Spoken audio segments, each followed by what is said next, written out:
welcome back to my YouTube channel. My name is Maya. Today's video is going to be about nursing school. It's going to be a nursing school update. It's been a while since I posted my last update.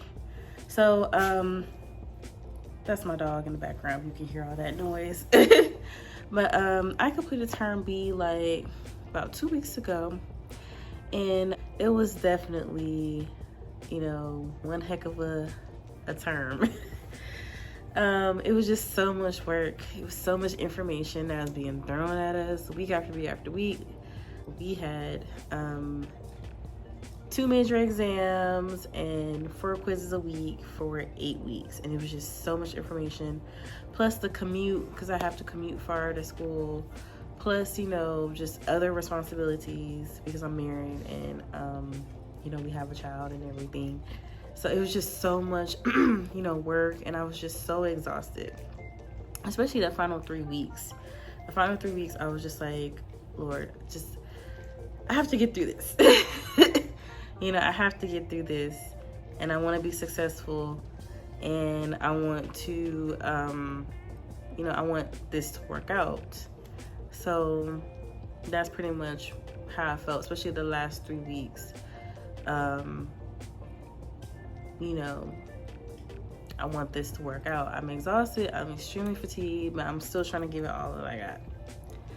And, you know, it worked out in my favor. And so I'm so happy to say that your girl is on the dean's list. Yes. So I have a 3.57 GPA. I'm happy. And it worked out. So, you know, it may be difficult or whatever. And then you may have some challenges. You may have an obstacle or two, maybe. But in the end, when it all works out, you know, you can smile and you can rejoice and you can exhale. And that's how I felt. I felt like finally I can exhale and I can rest. I can, you know, get some rest. I can sleep. You know, I can do other things. So that leads to my next update, is that I took a leave of absence. So I decided to take a leave of absence because I really needed to. I was exhausted, and I don't think that I would have been able to start the next term and be successful.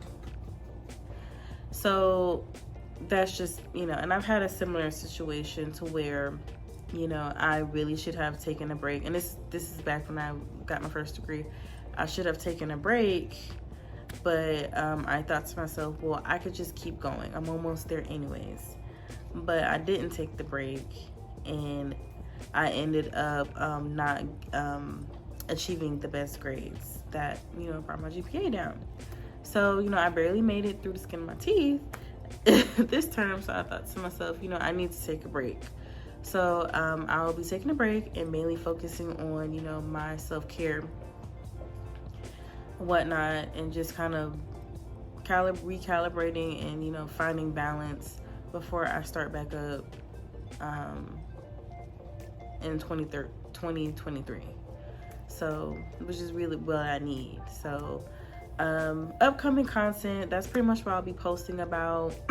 Posting about like self-care, you know, my detox stuff that I have coming up that I want to do, and just things of that nature. You know, some exercise videos, me exercising and things of that nature. So yeah, so stay tuned for that.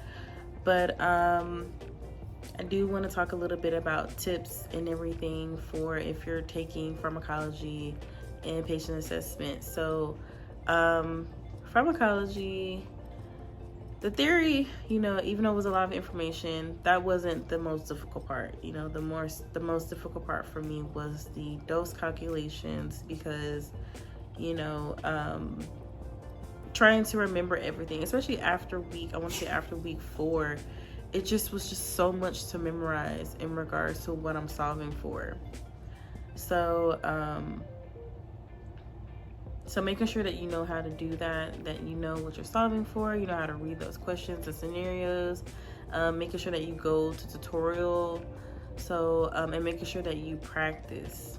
That's what really helped me out, practicing and going over those calculations over and over and over and over and over again. The constant repetition, just over and over and over again, makes it easier for the material to stick. So you definitely don't want to procrastinate. So if you're a procrastinator, don't do that, especially if you're in an accelerator program. Don't do that. Because you may not be as successful. So constant repetition, go to tutorial, and you know, you should be fine. Same thing for patient assessment, making sure that you study over and over and over again so that the information sticks, and that you practice those skills checks, practice checking the blood pressure, practice in regards to, you know, cranial nerve checks, you know, all of the different assessments. Just practice over and over again. And, you know, you can practice with your spouse, you can practice with your child, you can practice with your parents, you can practice with your roommates. So just do that. Just practice. Repetition, practice, and no procrastination, and then everything is going to work in your favor. And so that's, you know, and I'm saying that from my experience here, because your girl's on the dean's list. So, but that's all I have to say in this video. I don't really have a whole lot to share. Just, you know, update about nursing school, a leave of absence, and just, you know, checking in and talking about, you know, upcoming videos with my self-care journey for the rest of this year. So thank you so much for watching. Like and subscribe to the channel for more videos.